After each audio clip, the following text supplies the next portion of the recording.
Janessa. A few years ago, I followed my husband back to my childhood home, a small, remote island in the North Atlantic. We came so we could be closer to him as he pursued a career as a lobster fisherman. And here, on this rocky little piece of paradise, we've started our homestead. Now, our days are filled with the sounds of chickens and goats, the laughter of our 3 children, and the quiet work of gardens that root us even deeper to this place. This is our home, and I'm so happy you're here. Come along with me as I wrangle wandering chickens, cook from scratch in my country kitchen, harvest from my gardens, and share the slower rhythms of island life. This way of living isn't for everyone, but for us, there's nowhere else we'd rather be.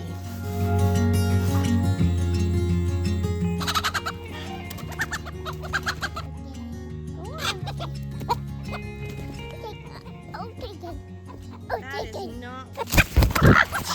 Oh my god.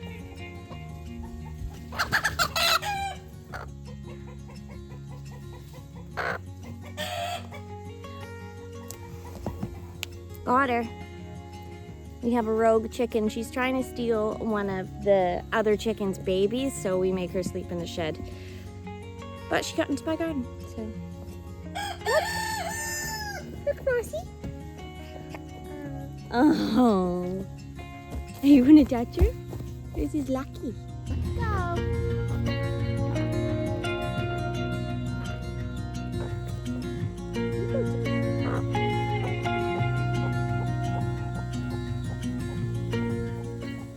My parents have a beautiful old pear tree on their property, and this year it was absolutely loaded. We grabbed a small bag the last time we visited, and now it's time to put them to use. I don't know why it gives me such joy to use food that's been grown and harvested by my own hands or by the people I love. Maybe it's the resourcefulness or the sustainability of it all, but it really reflects how I want to live my life. There's so much we can create with the abundance in our own backyards if we just have the knowledge and the skills to use it.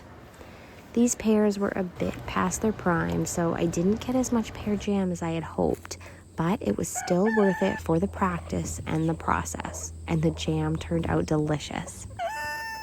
Next time, I'd like to try a recipe that uses less sugar, but this one was wonderfully simple.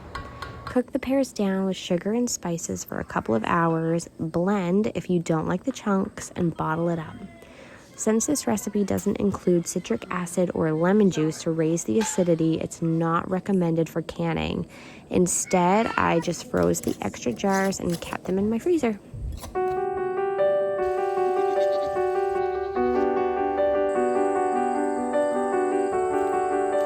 This is what I call my shed garden, the one that I visit the most. In permaculture, it would be considered zone 1, which is essentially your kitchen garden.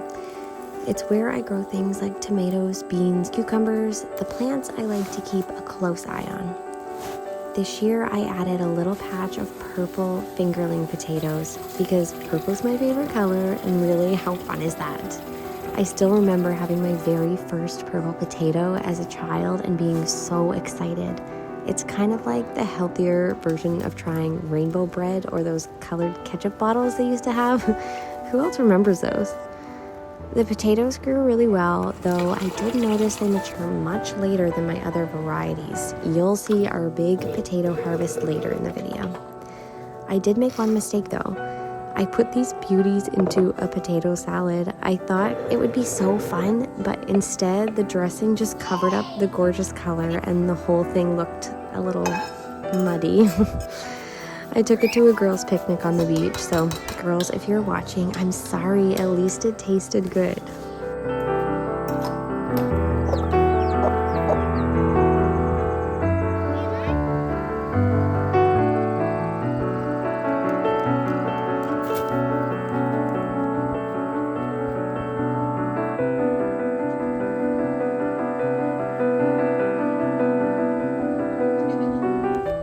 Back again in my shed garden, and wow, it's looking a little sparse these days.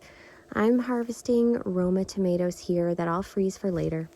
I'll probably try making ketchup again, which I completely botched last year, so now I'm on a bit of a mission to redeem myself. I also left a bunch of beans on the plants to dry, and they're just gorgeous, especially the rattlesnake beans. Honestly, I bought these beans purely for their beauty, and I have zero regrets.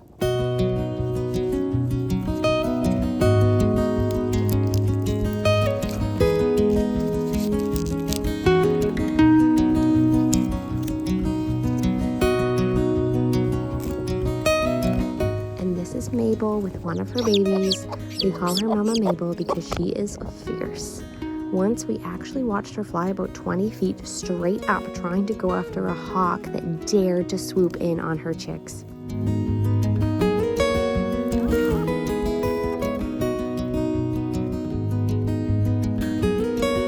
Today's little homestead harvest basket was a mix of tomatoes, beans, cucumbers, carrots, and fresh eggs. And of course, my toddler in her very Y2K inspired pajamas is right here helping me as usual. You do have to keep an eye on her though. She's notorious for breaking eggs on purpose. Now it's time to take care of my indoor plants. Funny story, one time my snake plant actually flowered. I looked it up and apparently snake plants only bloom under extreme distress. Oops. The flowers were beautiful though, and that was 2 years ago, and somehow the plant is still alive. Here's the big potato harvest. This is what we call our lower garden. It's where we plant things that don't need as much attention. It's further from the house, which is how zones work in permaculture. The closer to the house, the more you check on them. The further away, the less care they need. Makes sense, right? These are my absolute favorite potatoes we've grown. I believe they're called Norland potatoes. I could be wrong on that, I'm not sure. And of course, we've got all the kids helping, which is the best part. They had so much fun with this harvest, and it means a lot to me that they're involved. I want them to actually learn these skills so that one day, if they want to, they'll feel confident starting homesteads of their own.